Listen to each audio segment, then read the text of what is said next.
Children's Dimetapp knows the sick day struggle is real. But it doesn't have to be. When sickness strikes, Children's Dimetapp works safely and quickly to relieve cough and other cold symptoms. And your kiddos won't run from its yuck-free sweet grape flavor. Trusted by parents for over 50 years.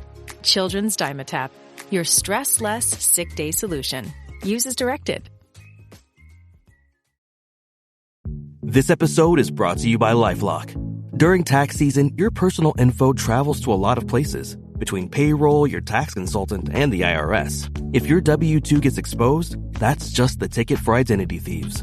That's why LifeLock monitors millions of data points every second. If your identity is stolen, they'll fix it guaranteed or your money back.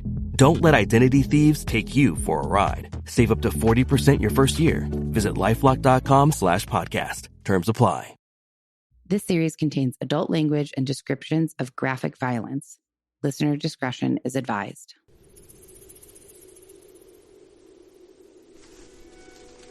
Okay. Hi, guys. So if you're watching this, first of all, I'm outside. Never recorded outside before. This could be great or it could be absolutely awful, depending on how the dogs behave. Also, I look like I don't know, got a horrible sunburn. My face is super red because I just did a workout video. So I'm not looking my best, but this podcast is not about how I look. It is about true crime. And you also may notice if you're watching this giant disc thing kind of in front of my face, and that is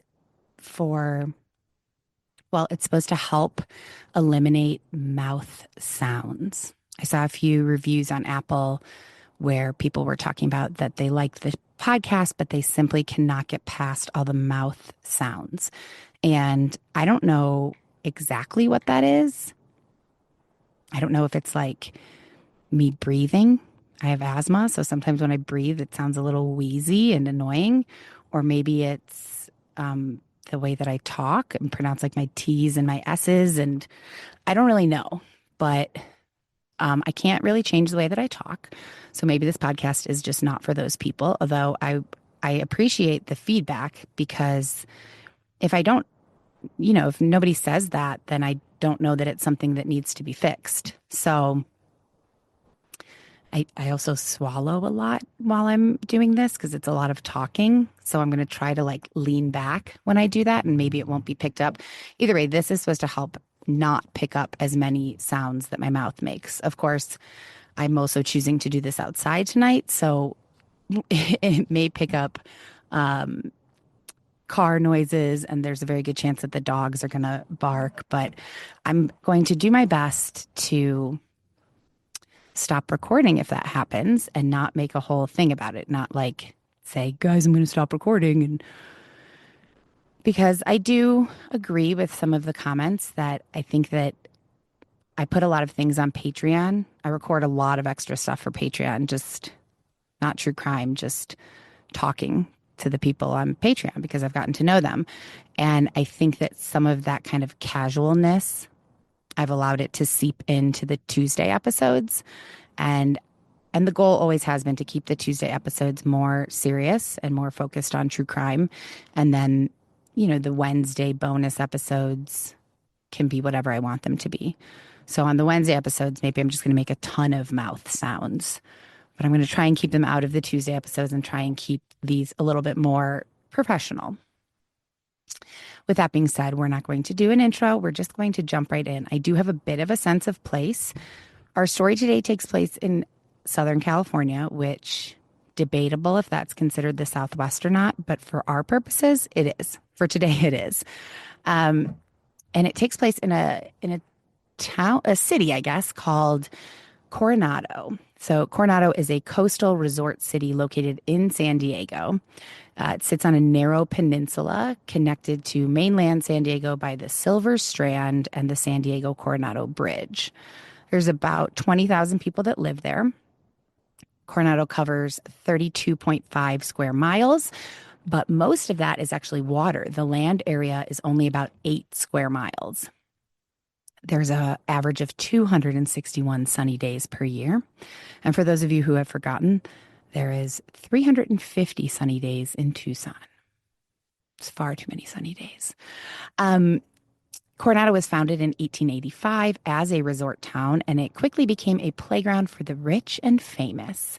It's home to the iconic Hotel del Coronado, which opened in 1888.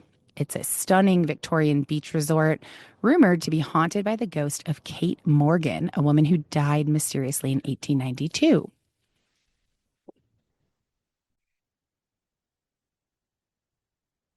So I mentioned that Coronado is connected to San Diego by the San Diego Coronado Bridge, which is a 2-mile long curved bridge built in 1969, famous for its stunning views.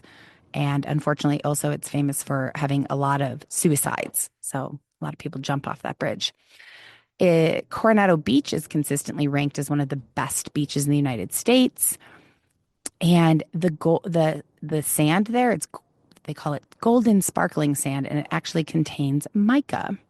It's a major military town, home to Naval Air Station North Island, where the elite Navy SEALs train, including SEAL Team 6. It's also a Hollywood hotspot. Marilyn Monroe filmed Some Like It Hot at Hotel del Coronado in 1958, and it's been a backdrop for many movies. It has some of the most expensive real estate in the United States, especially lots of multi-million-dollar homes, including the Spreckels Mansion, which plays a big role in our story today. So the Spreckels Mansion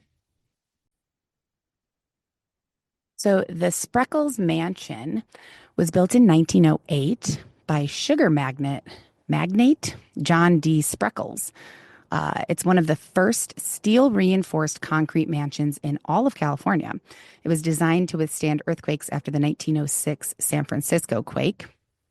Originally, it was a wedding gift to his son, Klaus Spreckels, and his wife, Ellis. And Ellis lived there until 1967, was known for hosting very lavish parties.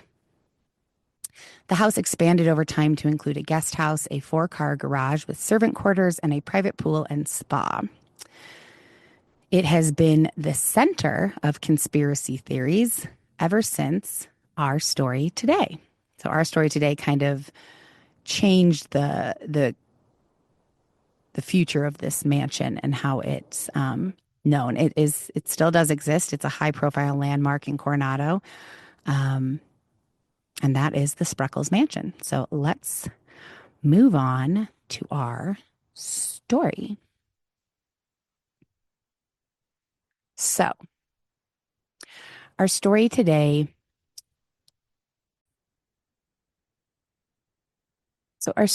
Focuses on Rebecca Zahau, who was born March 15th, 1979. She is a Burmese American woman. She was born in, sorry, I'm going to mispronounce all of this. She was born in Phalam, Chin State, a town in the Chin Hills of northwestern Burma, now Myanmar. She was of Chin ethnicity and raised Protestant.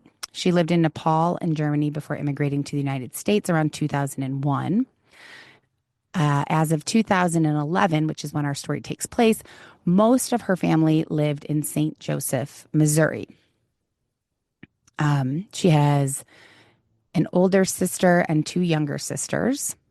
One of them is still a teenager. In 2002, she married Neil Nalepa, a 36-year-old nursing student from Scottsdale, Arizona. Their marriage ended in divorce in February 2011. Before that divorce, though, it was August 2009, she was arrested for shoplifting after stealing $1,000 worth of jewelry from a Macy's in Phoenix, Arizona. She did plead guilty to that charge. She worked as an ophthalmic technician, but left her job around December 2010. Now, remember, her marriage ended in divorce in 2011, so just keep that in mind. In 2008, she began dating someone named Jonah Shacknai. He is the CEO of Medicis Pharmaceutical, she was still legally married to Neil Nalepa, but they were clearly split up. By 2010, her boyfriend, Jonah, was one of the highest paid CEOs in Arizona, earning $6.4 million that year, and that was in 2010. Jonah had been married twice before. His first marriage was to Kimberly James, which ended in divorce after a 3-year custody battle over their 2 children. His second marriage was to Dina Romano, and they also had a son, Max, who was born in 2005. That also ended in divorce. And that brings us to 2008 when he began dating Rebecca Zahau. So Rebecca does, I believe, eventually get divorced from Neil, but this story is so incredibly crazy that, in complete honesty, I didn't spend a lot of time on her kind of back life because I wanted to be able to focus enough time on the actual murder and investigation. So the most important thing that we need to know is that she is married to Jonah, and they are staying at Jonah's, apparently the Spreckels Mansion was Jonah's summer house, and Rebecca is staying there with him. So our story begins on July 11th, 2011. And on July 11th, Rebecca, Max, and Rebecca's teenage sister, Zena, who was 13 at the time, they were at the Ocean Boulevard Beach House Mansion in Coronado. That's the Spreckels Mansion, but it sometimes is referred to not as the Spreckels Mansion in this. I probably will continue to refer to it as the Spreckels Mansion because I like the way that sounds. But Jonah used this mansion as his summer estate.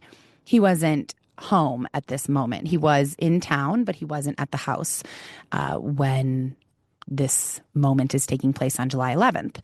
So at some point during the day on July 11th, Jonah's son, Max, who was only 6 years old at the time, fell face first over a second-floor banister. Rebecca was in the bathroom at the time, and when she came out of the bathroom, moments later, she found Max laying unconscious on the floor with a scooter nearby and a broken chandelier. She had her younger sister, Zena, promptly call 911. Max was unresponsive and not breathing when first responders arrived, and they quickly took him to Rady Children's Hospital in San Diego. Jonah was at the gym, actually, when this happened. He was notified, and he, of course, rushed to the hospital. Max sustained severe injuries to his spinal cord and facial bones. The spinal cord injury appeared to be affecting his heart rate and his breathing, and the facial bone fractures had apparently pretty severely disfigured his face. So the next day, July 12th, Max is in the hospital for a very long time at this point is what they're expecting. And Jonah's in the hospital with him. The next day, July 12th, Rebecca drops her younger sister, Zena, off at the airport. Zena's heading back to Missouri, where the rest of Rebecca's family and Zena's family is. After Rebecca dropped Zena off at the airport, she then picked up Jonah's brother, Adam, who had just arrived on a flight from Memphis, Tennessee. And that night, Rebecca, Jonah, and Adam had dinner with a friend named Howard. Max is still in the hospital, of course. After dinner, Rebecca and Adam, Jonah's brother, headed back to Spreckels Mansion. And while Rebecca was back at the house, she was apparently hanging out in her bedroom. She had some texts and phone calls with family members, and Adam went out to where he was staying in the guest house. Jonah ended up going back to the hospital to stay with Max and Max's mother, Dina Romano, Jonah's ex-wife. And I thought this was kind of strange, but I found several places where it said that Jonah then eventually left the hospital to recuperate at a nearby Ronald McDonald house. I'm not sure I understand that. Clearly, Jonah is very, very wealthy. I understand if the hospital maybe is too far away for him to want to go all the way back home. I'd assume there's hotel nearby rather than a Ronald. I'm not sure I know what a Ronald McDonald House is. I thought it was kind of like kind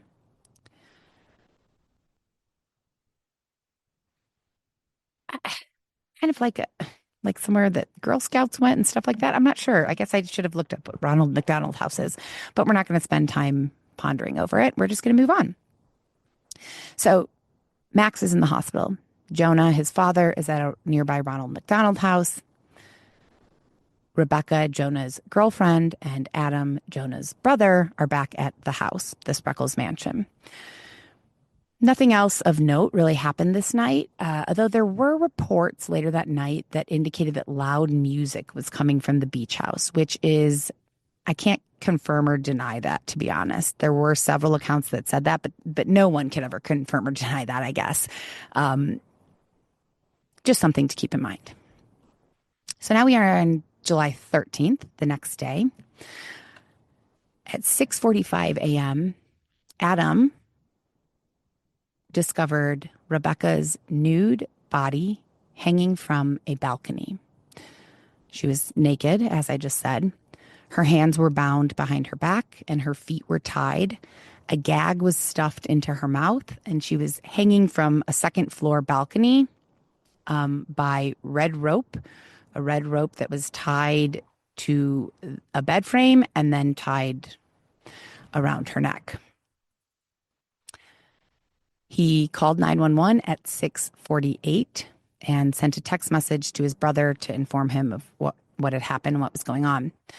Before the police arrived, Adam did cut down Rebecca's body and attempted CPR.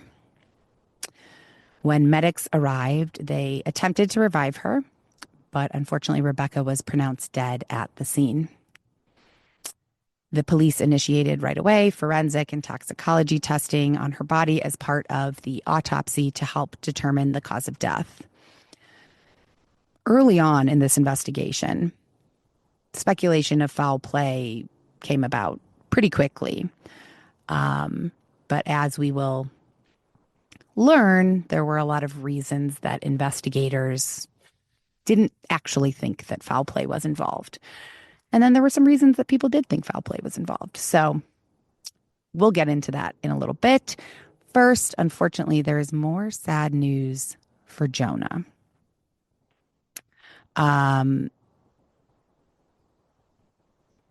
But actually, no.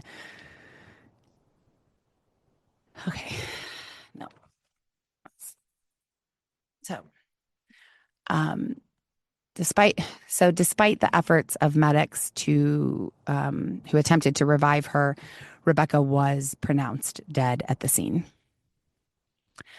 Also on July 13th, while investigators were going over the scene of Rebecca's death at Spreckels Mansion, Adam spoke with detectives at the Coronado Police Department.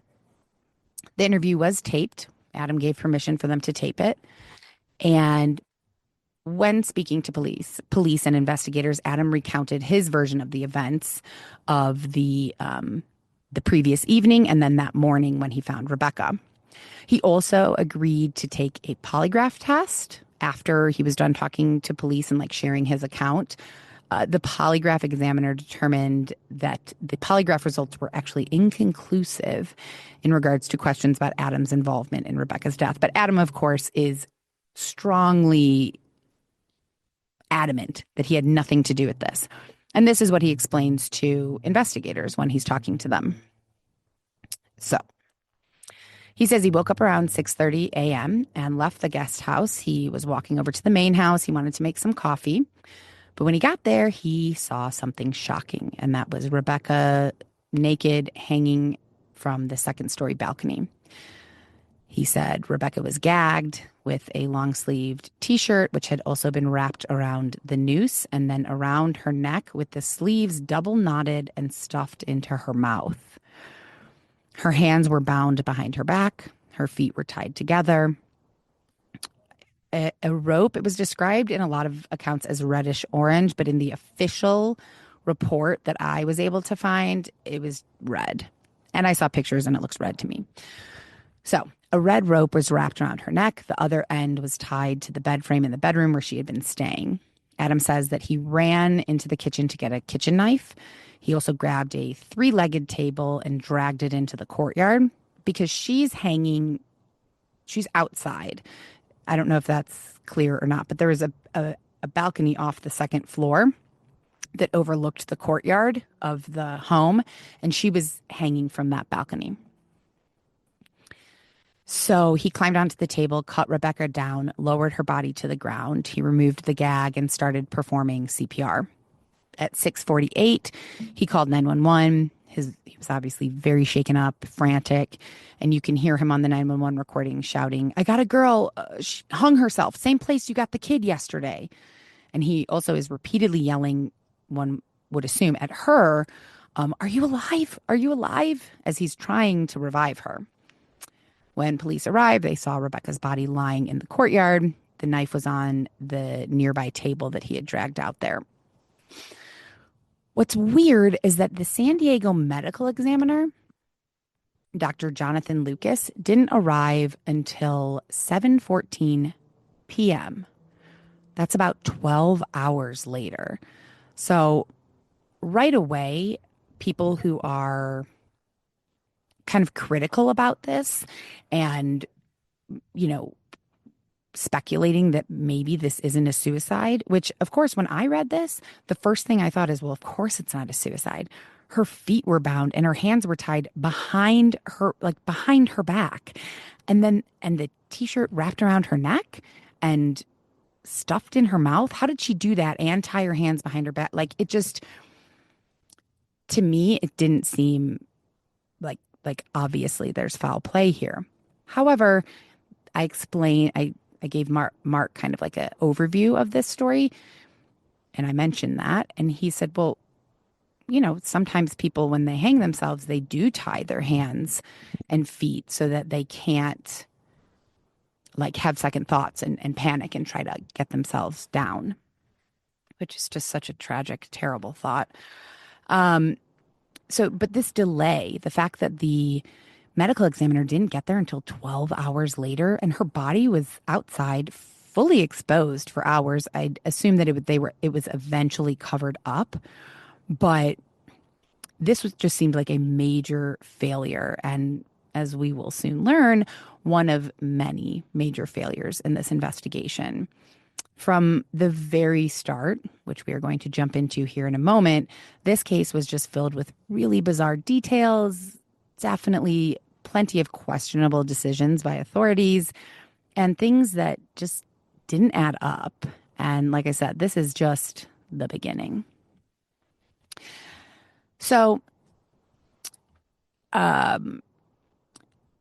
sadly, on July 16th, Max passed away due to brain damage caused by oxygen deprivation resulting from his injuries.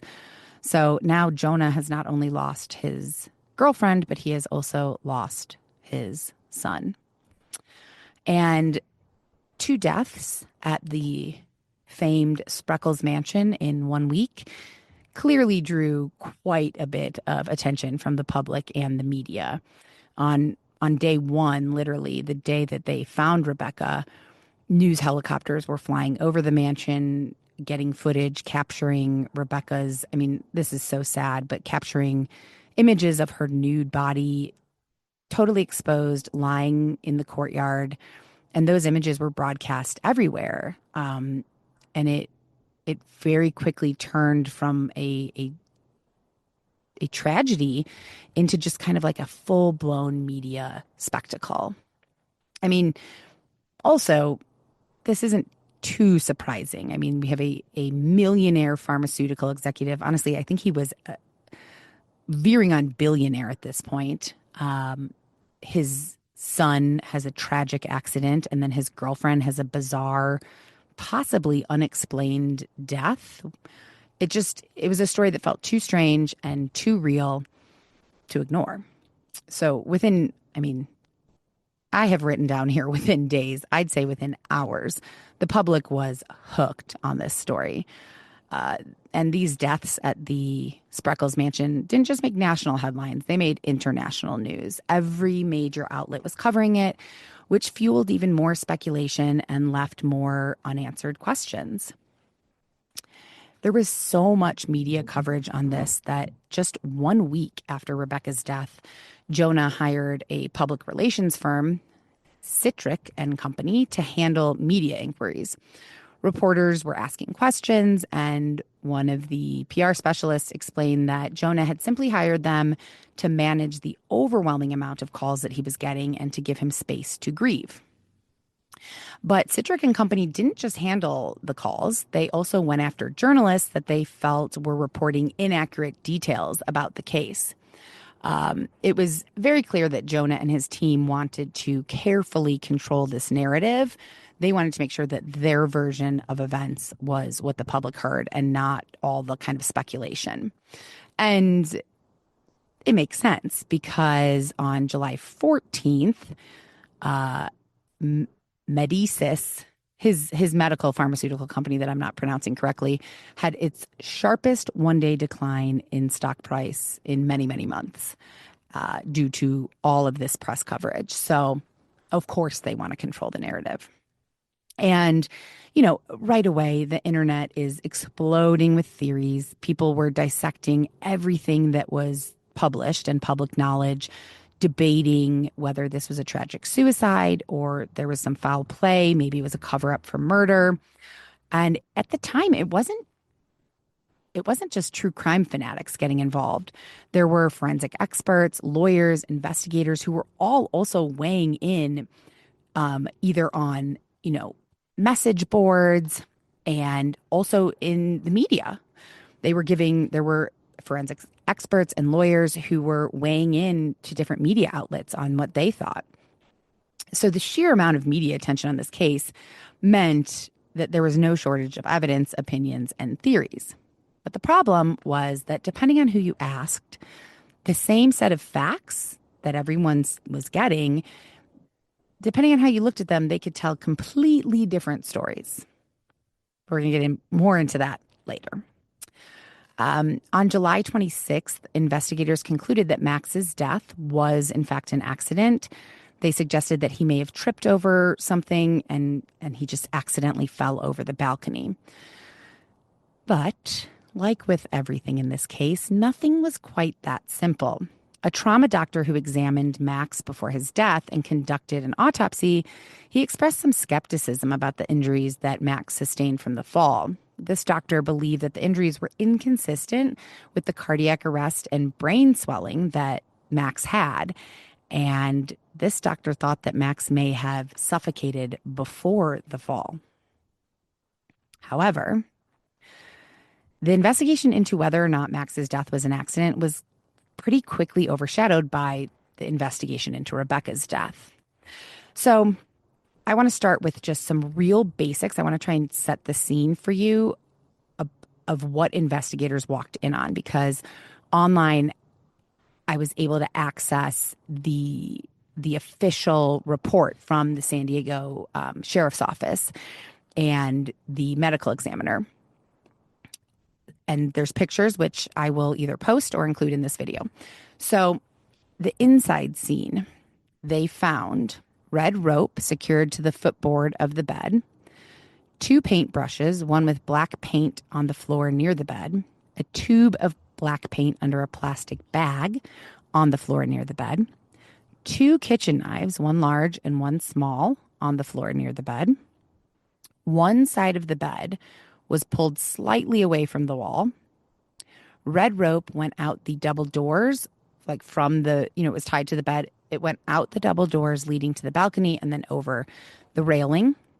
They found foot and toe impressions on the balcony tile, and that dust on the balcony railing had been disturbed. There was also a boot impression on the balcony tile.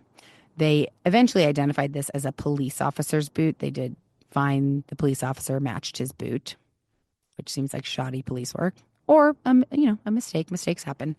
There were really no other disturbances found, except for a cryptic message was written in black paint on a door inside the mansion. And it said, "She saved him. Can you save her?" I'm not going to go into that any more than that right now. I'm just going to let that marinate in your brain. So outside, the investigators found Rebecca lying on the ground in the courtyard. Her wrists and ankles were both bound with red rope. Her hands were bound behind her back. The same red rope and a long-sleeve t-shirt were around her neck. The same red rope was hanging over the balcony railing. There was a table below the balcony and a kitchen knife on the ground near Rebecca that Adam had used to cut her down. So the evidence that they decided to examine and look for DNA was the black paint from the door, the paintbrush, the paint tube, the victim's hand and torso, and the rope around the victim's neck. And DNA from all of those items all matched Rebecca. No.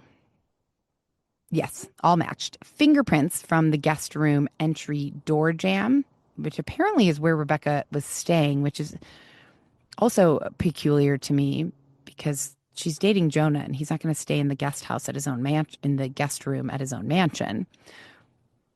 But no, I never saw anything else about that. Nobody seemed to question that. Fingerprints from the guest room entry door jamb, balcony door, the large knife found upstairs, and the bed leg next to the rope all matched Rebecca's fingerprints. And DNA profiles from the bindings on Rebecca's hands and feet, the rope around her neck, the rope attached to the footboard of the bed, and the small knife were only from Rebecca. So they didn't find any other DNA on any of those things, which, look, if it's a suicide, I suppose that makes sense that it's just her DNA on the rope. And the knife, yeah. But why? So all that DNA from the black paint, from the door, the brush, the paint tube, the victim's hand and torso, and the rope around the victim's neck. Actually, I have that it all matched, but I don't have that it all matched Rebecca. I just have that it all matched one person. But the fingerprints that they found and the DNA on the bindings and the rope and the small knife upstairs, that DNA, it was only Rebecca's DNA. There was no one else's DNA, which, if no one else was involved, I guess that makes sense. But like, didn't someone else buy the rope? Wouldn't someone else have handled this rope? Rebecca, this rope was found at the house. It wasn't like she went out and bought it. Just something to think about. So, directly from the autopsy report that I found online, they gave the autopsy report. They actually put it into a PowerPoint and put this on the San Diego Sheriff's Office website. And so it's just bullet points that list what the autopsy report found. And so it says that it found that the victim was found hanging, fully suspended with ankles bound and hands bound behind back, long sleeve t-shirt wrapped loosely around neck. Based on the autopsy findings, she was alive when she went over the balcony. Neck injuries were consistent with a drop from that height as opposed to usual hanging. So a drop from the height of the balcony. Her neck injuries matched a drop that high. There is no evidence of a struggle or sexual assault and no other significant injuries. Her feet were dirty, consistent with standing on the dirty balcony. No toxicology or physical evidence was found that she was rendered unconscious or incapacitated prior to the hanging. They found that her hand was easily removed from the wrist bindings, which with that, they're insinuating that she was able to slip her hand in and out easily. So she could have put her hands behind her back and just slipped one wrist in and out. They're basically trying to make a case for that. She could have bound herself and still hung herself. So according to the autopsy report, the medical examiner said the cause of death was hanging and the manner of death was suicide. Her time of death was estimated to be 3 a.m. on July 13th, and based on the autopsy, the medical examiner, Dr. Lucas, believed that she was alive when she went over the balcony. The autopsy also revealed that she had 4 separate head injuries, which raised some questions. So Dr. Lucas suggested that she might have hit her head on the balcony as she went over, since she didn't fall in a perfectly vertical position. But other people disagreed with this. And this is where, remember I said, forensic experts and other investigators from like other parts of the country, people were weighing in on all of these details to different media outlets and just online. So Dr. Werner Spitz, who is a forensic expert who worked on the Casey Anthony case, he weighed in and said that's possible. That's possible, what Dr. Lucas said, that she might have hit her head on the balcony when she went over. He explained that when someone drops, their body doesn't necessarily just free fall like super cleanly and straight down, that they bump into things, which obviously, I mean, I feel like does that need to be explained? Not that I've seen someone hang themselves outside of like in the background of The Wizard of Oz, if anybody knows that story. But it has, correct me if I'm wrong, I'd imagine it's somewhat similar to a bungee jump. I know bungee jumping, it's tied around your feet, not your neck. So of course your body's going to act differently, but just common sense tells us that if you put a rope around your neck and jump over the balcony, your body's not just going to go boop straight down. Like, no kidding. I feel like we know that. But Dr. Maurice Godwin, a forensic consultant that was actually hired by Rebecca's family later on, he looked at photographs of the scene, and he provided kind of an alternate interpretation of the evidence. He actually called the 4 head injuries. He said it's highly unlikely that this happened from her hanging herself. The odds of hitting your head 4 different times while falling are pretty slim, which makes sense to me. I could understand hitting your head once and maybe, sorry, this is graphic, but maybe your body swings and you hit your head again. But at that point, that would be it. She's not jumping off of the San Francisco Bridge, like the Golden Gate Bridge. She's, it's a 9, the balcony's up, I believe, 9 feet. Dr. Godwin also had a problem with the way that the footprint evidence on the balcony was interpreted. Based on photographs at the scene, he said that in addition to the bare footprints from Rebecca and the police officers, but boot print, there was another shoe print present on the balcony, which was actually created on top of Rebecca's footprint. And according to Dr. Godwin, this indicates that someone else had been on the balcony with Rebecca at the time of her death. Adam said nothing about going up to the balcony to cut her down. He brought a table and cut her down from the courtyard. So presumably no one else has been on that balcony except for her. But so why is there another footprint on top of her footprint? So clearly it seems like we're already seeing a few discrepancies with this investigation pretty early on, which is why Rebecca's family was pretty shocked when on September 2nd, the San Diego Sheriff's Office officially closed the case and ruled Rebecca's death a suicide. Investigators explained that they believed that Rebecca had been overcome with guilt from Max's accident. She bound her hands and feet herself using an elaborate technique, and then she hung herself. Her boyfriend, Jonah, Max's father, publicly supported these findings. He stated that he believed that Rebecca had indeed taken her own life. But the media didn't, right off the bat, the media was questioning this.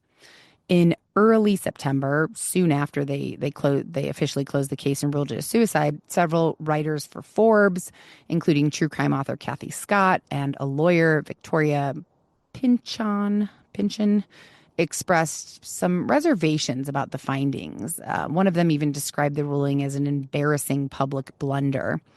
Several other magazines published columns and editorials by authors, including a column by trial lawyer Roy Black. He criticized these half-baked theories surrounding her death.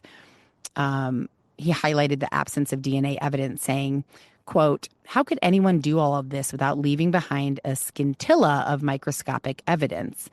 They would have had to have been wearing a full rubber suit or some type of space suit and levitated over the scene. So he's saying that he thinks it is a suicide. So there was debate in the media over this.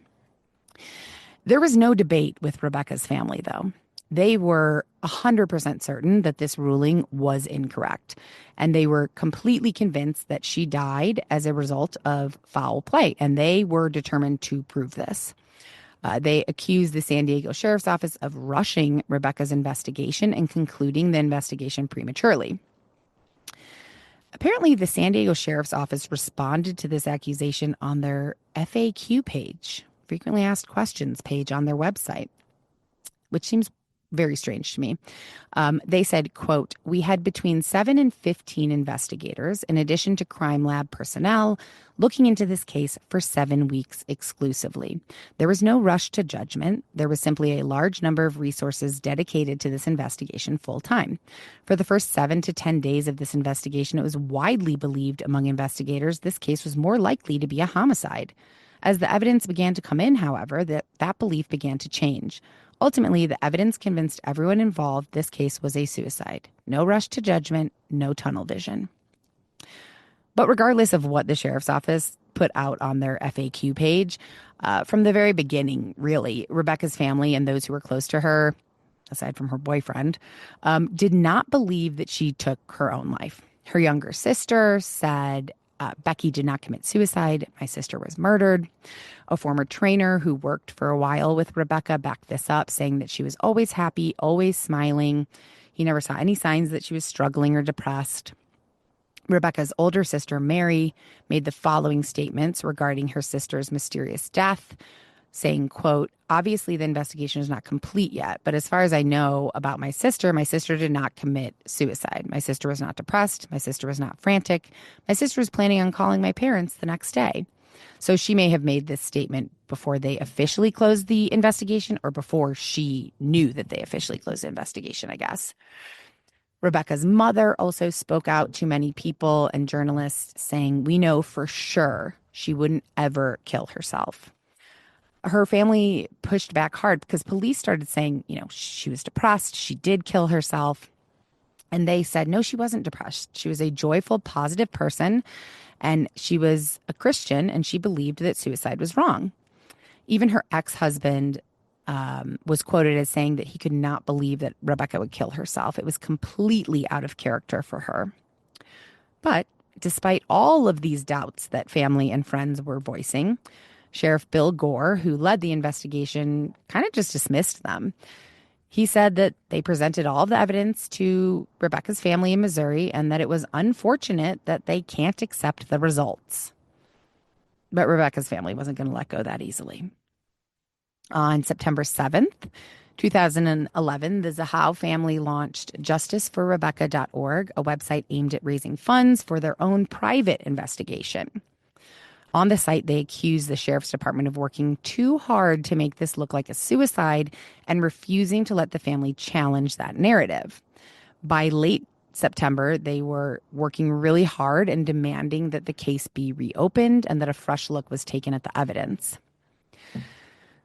Jonah decided to step in around this time, and on September 20th, he wrote a letter to California Attorney General Kamala Harris, requesting a state review of the investigation, not because he doubted the findings, but because he hoped it would bring confidence, comfort, and resolution to those still questioning the case. The request was denied almost immediately, and the very next day, Chief Assistant Attorney General Dane Gillette responded saying the office would not be reviewing the case. Rebecca's family was still refusing to back down, and they took their demands to national television, which is always such a good idea. I feel like that's, you got to get the media involved. On September 30th, they appeared on NBC's Today Show, and they called for an independent investigation by the state attorney general's office. But despite their valiant efforts, officials still refused to reopen the case, and Rebecca's family was left with a lot of unanswered questions and a fight that they were not giving up on yet. So very determined to challenge this official ruling, Rebecca's family hired Seattle attorney Anne Bremner, and Anne did not hold back. She publicly called out the medical examiner's conclusion, saying this would be the first case in the history of the world that a woman killed herself like this. It's ridiculous on the face of it.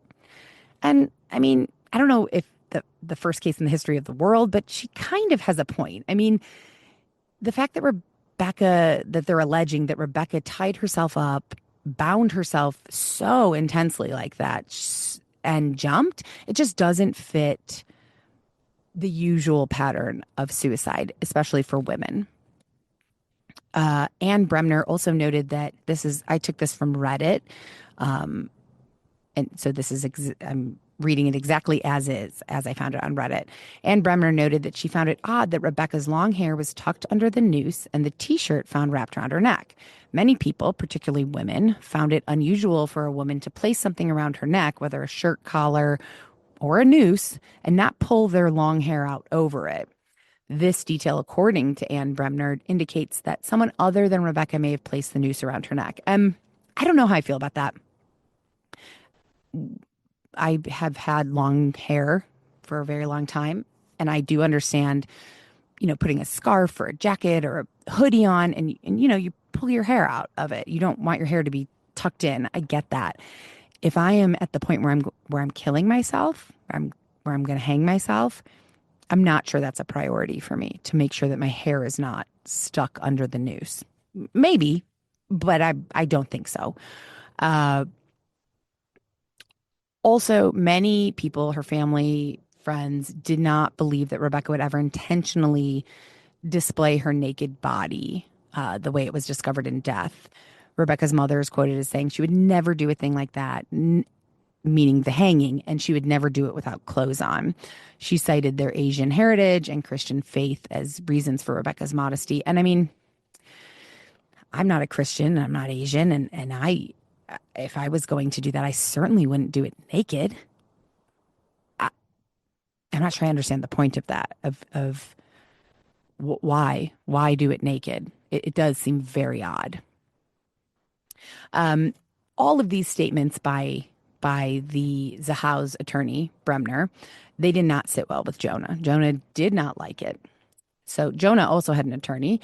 His attorney, Dan K. Webb, accused Bremner of implying that Jonah used his wealth and influence to sway the investigation. This escalated really quickly.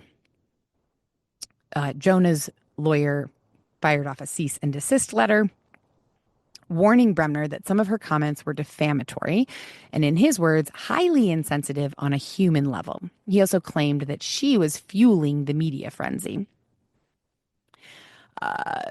Legal experts who weighed in on this case didn't think that Jonah was going to follow through with a lawsuit, though. A lot of people point out that if Jonah decided to sue Rebecca's family, it would bring more attention to the case, which Jonah probably didn't want. So this legal threat seemed more about kind of shutting down the conversation and speculation rather than actually challenging Rebecca's family in court. Either way, it's all so messy at this point. First of all, you have a child who died, and then 2-3 days later, I guess Max died after Rebecca, but you had 2 people who died in 1 week at this mansion, and both, there was questions swirling around both deaths. You've also got legal threats, PR spinning this a bunch of different ways, and a grieving family who's not backing down.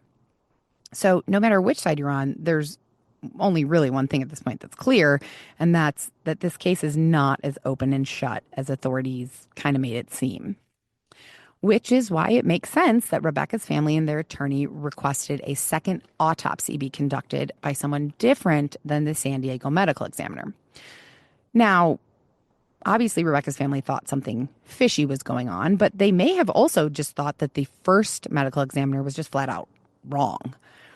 That's up for debate and doesn't really matter because either way, they were not buying the official story of suicide. So 4 months after Rebecca's death, her body was exhumed and a second autopsy was performed by Dr. Wecht.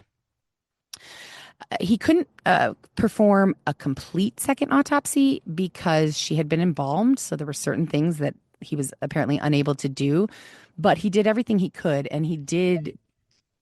Sorry, guys, that was turning the microphone.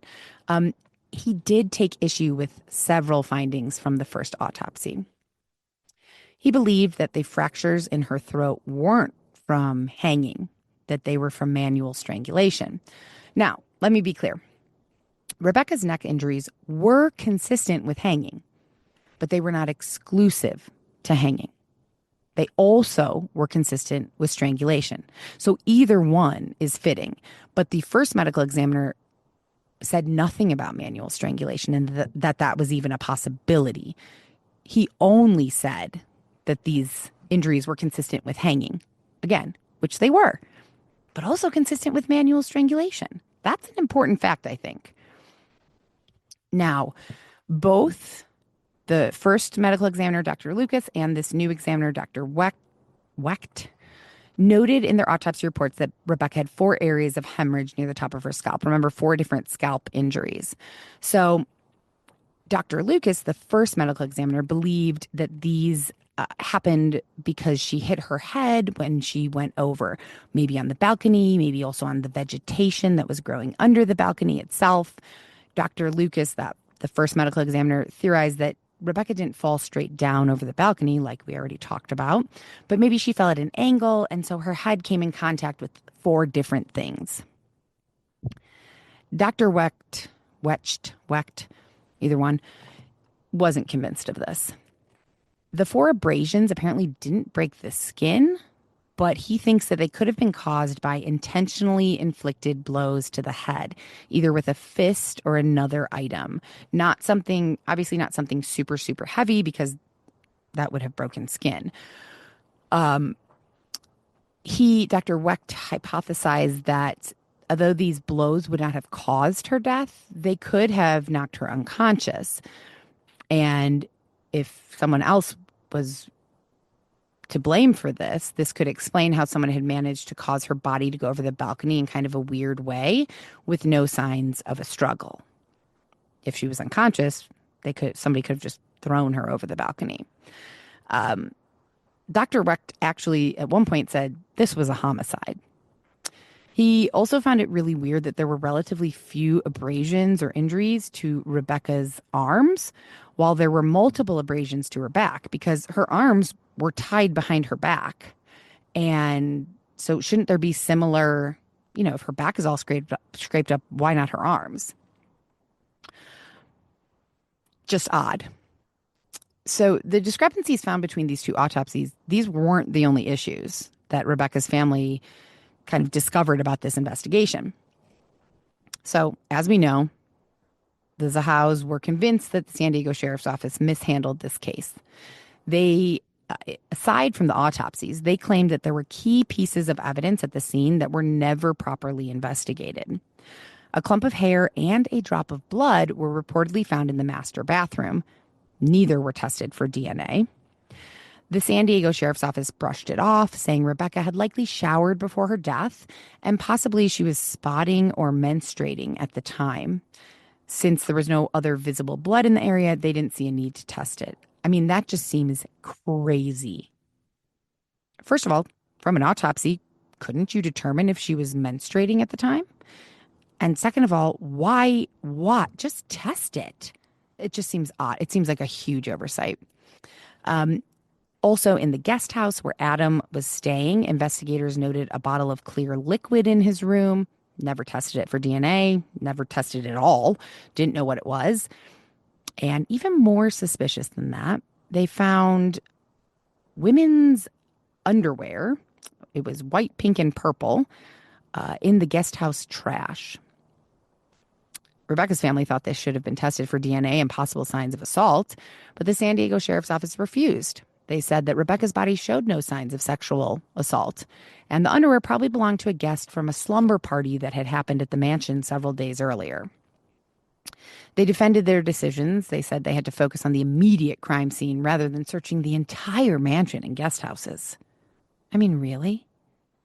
I just, and this wasn't that long ago. This was 2011. It's not like this was 1980 and they didn't have the technology or the manpower. I don't know. It just seems really strange that they only focused on the immediate crime scene and not the entire rest of the house.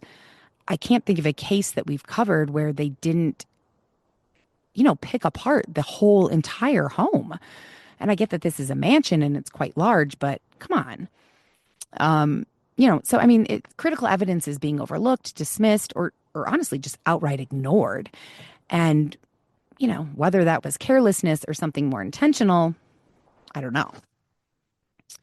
Either way, it's undeniable that this case has some pretty glaring red flags. And if you can believe it, we haven't even covered all of them yet.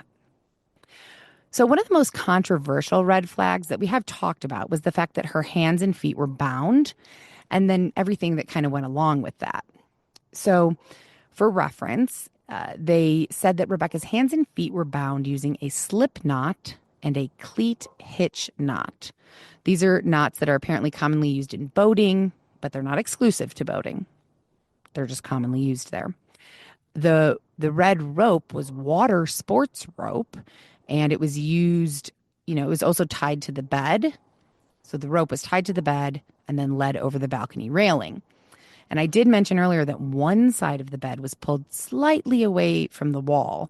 But a lot of people argued that if Rebecca had gone over the balcony on her own, like someone hadn't, I don't want to say gently, but someone hadn't just like placed her over the balcony, but she had jumped, that the bed would have moved more significantly. And I tend to agree with that, because if you think about it, the full weight of somebody jumping off of a balcony, that bed is going to, jerk away from the wall. Whereas if somebody, takes her body and just kind of doesn't like toss her, I'm sorry, that's graphic again, but just kind of places her over the balcony, yeah, okay, then the bed probably isn't going to jerk that much away from the wall. Does that make sense? I hope I'm explaining that okay. And then, of course, the sheer fact that her hands and feet were tied and her hands were behind her back seemed, again, to me, like an obvious sign of foul play. But the sheriff's department said exactly what Mark had said to me, that there are cases where people tie themselves up to prevent changing their minds about committing suicide, which for some reason, something about that really breaks my heart. I won't get it. I will not go off on a tangent about that. So the medical examiner did note that Rebecca's right hand could slip out of the bindings easily, and she was found grasping the tightening end of the rope. So these kind of slip knots, what he's basically saying is that she could have tied her feet up, tied it around one wrist, and then slipped her other hand into it and pulled one of the ropes to tighten it. And the police did want to prove that this was possible, so they recreated this scenario. I will include the link in the show notes, or if possible, I'll put it in this video. But so they recreated the scenario, and they filmed a woman wrapping rope around her hands, slipping one hand out. So she wrapped the rope around her hands in front of her body, and then she slipped one hand out, put her hands behind her back, and rebound her hands behind her back. So they did prove that it was possible, but just because something is possible doesn't mean it actually happened that way. The big question, obviously, is, was Rebecca physically capable of tying herself up this way? Police say yes, but critics argue that the bindings were too intricate for a solo suicide. Another red flag that we did mention was the message painted in black. It reportedly said, "She saved him. Can he save her?" ? Now, Rebecca's ex-husband claimed that that's exactly what it read, but police wouldn't confirm this at first. And I was actually unable to find a picture of this at all. There is a picture in the autopsy report and the initial investigation report, the official one. There's a picture of the door where this was, but it's like redacted, like how they redact things in a paper. It's like that was redacted. they completely covered up. So I was unable to anywhere find an image of this. And I was confused at first when they said, I found multiple places where it says that her ex-husband claimed that that's exactly what it read. And I was like, well, was it written in a different language? Like, why? What do you mean? If like he can't everybody just read it and see that that's what it says? But I don't think it was. I think it was written in English, and he saw it, I guess. I don't know. I'm confused by this still a bit. But the police wouldn't address this at all. And then when they finally did, they said it wasn't a clear suicide note. But nonetheless, investigators treated it as support, like as supporting evidence for a suicide. Rebecca she was a painter. She loved painting in her spare time. And she often signed the paintings that she did.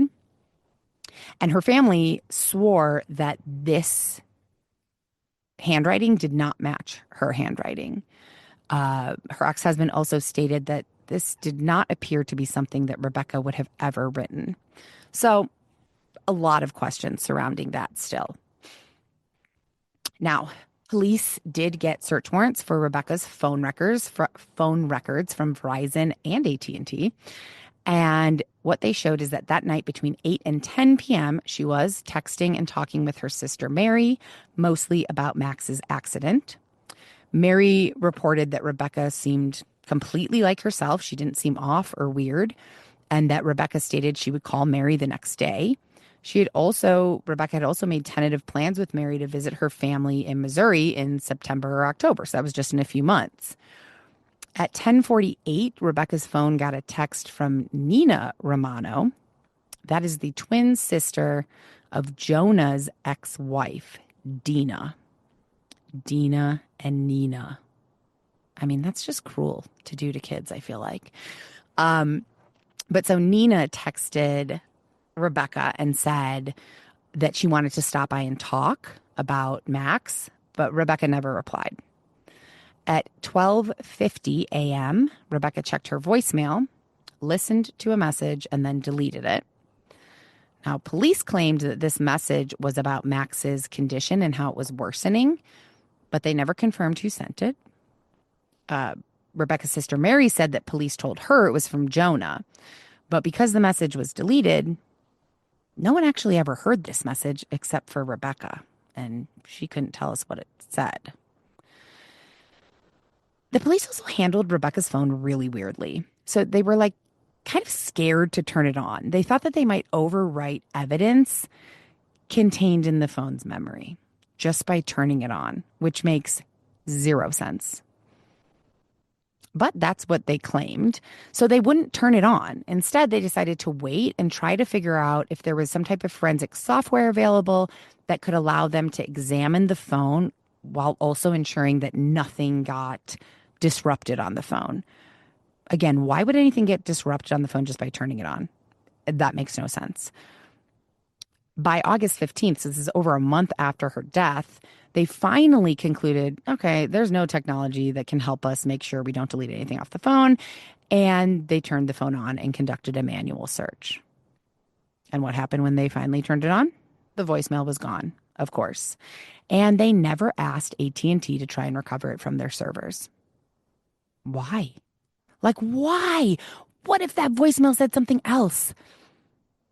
There's so many things it could have said. Yes, of course it could have just been Jonah, like, updating her on Max's status. It also could have been someone threatening her. It could have been, someone saying, we saw what you did to Max. I mean, like, it could have been a million things. Nope. Police were like, we're not going to bother. Then in September, they announced that they were going to use, quote unquote, new technology to copy the phone's data for further investigation.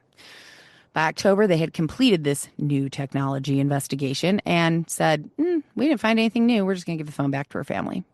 I mean, the whole thing is so sketchy. Like, look, if you put all these details together and take a hard look at this, it's kind of impossible to not think, okay, something's off here. So let's just kind of recap some of the main things here. The binding her hands and feet questions about did she do that? Could she do that on her own? The message, the cryptic message, she saved him, can you save her, written on the door. I mean, why would she write that about herself? Why is she writing that in third person? And what do they mean? She saved him. Who, Max? I guess at that point, at that day on July 13th, Max wasn't dead yet. Max died on July 16th. So, okay, fine. Can you save her? Well, no. Somebody, if somebody like, if somebody else was involved, then no, it's the middle of the night. She can't hang there and survive. You know, there was no DNA or fingerprints from Adam found on Rebecca's body or rope, on Rebecca's body or the rope, but Adam cut her down, right? He removed the clothing from the t-shirt from her mouth to give her CPR. How the hell was there no DNA from him found anywhere? And then, of course, you know, there were still questions about Max's fall. People wondering, was it an accident? Was it not? Maybe was she killed because she witnessed something she wasn't supposed to? Or was she involved in something that she wasn't supposed to be involved in? And I mean, these are just obviously a few of the questions. Also, the neck injuries, the fact that it could be from a hanging, but it could also be from manual strangulation. The fact that the bed didn't jerk far enough away from the wall to indicate somebody jumping off of a balcony. The extra footprint found on Rebecca's foot. I mean, these are all, look, none of it's concrete evidence of someone else being involved, but it creates a lot of doubt. So now we're going to fast forward all the way to 2018. Rebecca's family never was able to accept the ruling of suicide. And in 2018, they filed a $10 million wrongful death lawsuit. They initially cast a really wide net, which I'm not sure, I don't totally understand this. So I know we have some people who work in the legal field. Maybe you could explain this. They filed a $10 million wrongful death lawsuit, and they cast a wide net of defendants, 50 unnamed John Does. And as the case moved forward, they narrowed their focus, and eventually narrowed their focus to just one person, and that was Adam, Jonah's brother, staying in the guest house. They insisted that Rebecca would have never taken her own life, and the only other person there that night was Adam, so he murdered her. Now, because this is a wrongful death lawsuit, it's considered a civil case. And unlike a criminal case, in a criminal case, guilt has to be proven beyond a reasonable doubt. In a civil case, it only requires a preponderance of evidence, which means the jury just has to believe that it was more likely than not that Adam was responsible. So it's not saying that Adam was responsible. There's no doubt, beyond a reasonable doubt, yes, Adam did it. It's just that, I think he probably did it more than I think he didn't, which seems weird. I mean, and don't get me wrong, I don't know what I think about this case. I don't think that it is cut and dry and open shut and as a suicide. I don't know if I think that Adam did it. So again, the jury has to believe that it was more likely than not that Adam was responsible. And that's exactly what they found. On April 4th, 2018, after a month-long trial, the jury ruled that Adam was responsible for Rebecca's death and ordered him to pay the Zahau family $5.2 million in damages. Adam, of course, is denying involvement. And far more significant for Rebecca's mother and sisters was the fact that the verdict exonerated Rebecca and contradicted investigators, and kind of proved what they were saying all along. And Rebecca's sister Mary said, "For 7 years, we had to fight to make it known she didn't commit suicide, even though we knew she didn't. It has been a struggle." Now, if you thought that was it wasn't. 2 weeks after the civil verdict, the San Diego County Sheriff's Office announced they were taking another look at the case. They brought in new investigators who were not involved in the original 2011 investigation, and they had the medical examiner's office reevaluate the evidence. In November of 2018, after reviewing everything, the chief medical examiner doubled down on the original findings, stating that the investigation had been correctly concluded and that Rebecca's death was still ruled a suicide. The Zahau family was asked and refused to submit any of their own evidence from the civil case to aid in this review. Instead, they publicly accused the county officials of getting it wrong again. And meanwhile, Adam, of course, was not doing nothing with the civil verdict. He appealed the decision in February 2019. He argued that juror misconduct and procedural errors had tainted the trial. Now, I could not find anything about what this juror misconduct was, but that's what he was claiming. And before the final arguments in this appeal could even be presented, there was a shocking development. Rebecca's family agreed to settle. They accepted $600,000, resulting in the entire civil case being dismissed and wiping out the original $5 million judgment. So in the end, Adam was never charged with the crime. The sheriff's office never changed their ruling, and the wrongful death lawsuit, after years of fighting, ended in a quiet and somewhat small settlement. So did Rebecca's family get justice? Or was this a case of money and wealth shutting the door on a lot of unanswered questions?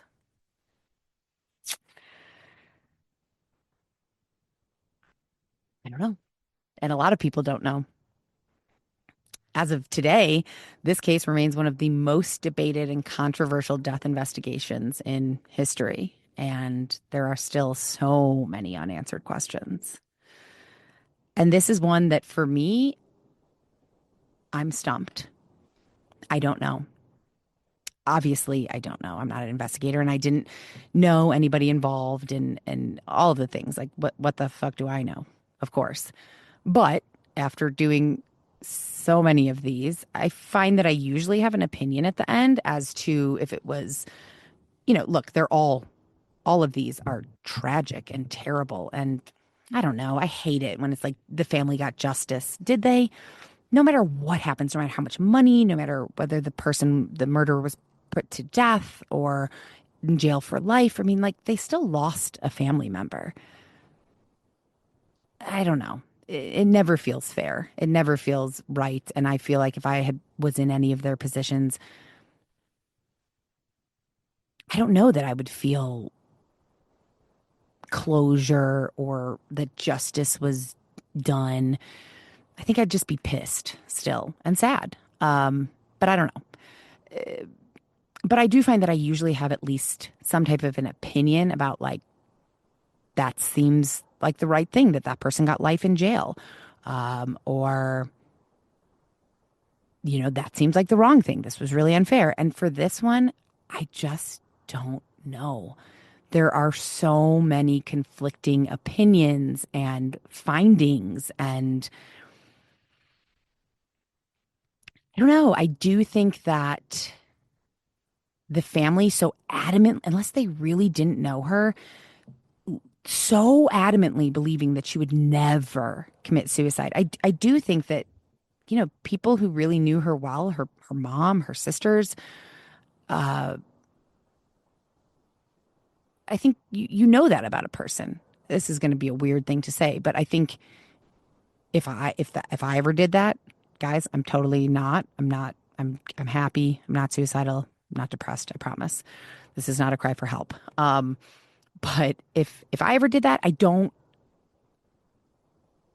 think that anybody close to me would be like, oh, she would never do that. That's shocking. It's against her beliefs. No, I've gone through some serious depressions in my life. I have had times where I have felt, a long, long time ago, I was a lot younger, but I have had times where I felt suicidal. I have had times where I questioned whether I wanted to be here. And so I don't think, for me, that's not something that is like so out of the box. Now, if I murdered a bunch of animals and then if I went like on an animal killing spree, yeah, that, like, I feel like that's something that people are like, no, she didn't. She would never do that. Like, I would never do that. But suicide wouldn't be an impossibility, I guess, is what I'm saying. But I do know people and have friends from my past that I would say absolutely not. They would never do that. No matter how depressed they were, no matter how hopeless they felt, that is not an option for them. I also do believe that this is going to be a very cynical opinion, guys, that most people, almost everyone, I'm going to say, is capable of anything. I think someone gets backed into a corner, or I don't know, in a certain situation, I think that people are capable of doing things that you would never expect them to do. But the fact that for Rebecca, she was planning to go see her family soon. She talked to her sister that night. She didn't, people who saw her regularly said she wasn't depressed. She was happy. I know it's possible to hide that, to hide depression, absolutely. But it seems very questionable to me. So again, who cares what I think? But that's what I think. So there we go. I appreciate you guys listening. I tried really hard this episode to say less. I could like feel myself going to say it, and then I was like, no, don't say it. So I'm going to try really hard to make less mouth noises and to say much less frequently, and I really do want to try and keep these Tuesday episodes as focused on true crime and as professional as I can do. I'm not a terribly professional person, but I'm going to try. And for those people, I'm assuming they aren't listening anymore, but if the people who left the Apple reviews about the mouth noises and saying if you happen to be listening, I would love your feedback, whether you leave another Apple review or send me a message and tell me, was it better? Does this stupid little filter thing that I used help? And if not, just be honest. Like, I'll keep trying. I have never claimed to be perfect or even good at this. So I will keep trying to improve. That's all I can do. But I do appreciate the feedback. I appreciate you guys listening. I will tell you right now, there's a very good chance tomorrow there will not be a mini crime episode. I think there will be a bonus episode, but I'm going to focus on answering emails, voicemails, and Instagram messages that I have avoided answering for many weeks now. And just talking about a few other personal things. That's not a promise. Don't hold me to that. Maybe there will. I have a couple mini crime cases already written, so maybe I'll do one. But I'm thinking I have a busy day tomorrow with Jim, so I'm thinking that it will more likely be kind of an old school bonus episode where it's just me chit-chatting and answering questions. So if you have questions, thoughts, opinions, insights, go ahead and send me an email, deathxsouthwest@gmail.com. Leave a voicemail. That phone number is in the show notes. I don't have it memorized. Send an Instagram message, although those are my least favorite. I appreciate them so much, but that's how everybody communicates. And so it feels overwhelming to me. And I'm when I get real overwhelmed, I just ignore things, as you know. But yes, send an Instagram DM. I'm going to go through them tomorrow, and the emails and the voicemails. You can go to the website and send a message that way. However you want to send a message, I would love to hear from you. And if you do it before tomorrow, then I will very likely read it and respond to it on the podcast. That's it. There was my big just now. I feel like I didn't say that as much this time. Please let me know if I'm crazy or if that's true. And I really appreciate you guys listening. I love you all very much. I hope you're having a beautiful week. Thoughts and prayers go out to the Zahau family. And I will talk to you guys tomorrow. Okay. Bye, guys. Death by Southwest is hosted by Jenna Schneider and Margot Carmichael. Executive produced by Margot Carmichael. Produced by Jenna Schneider.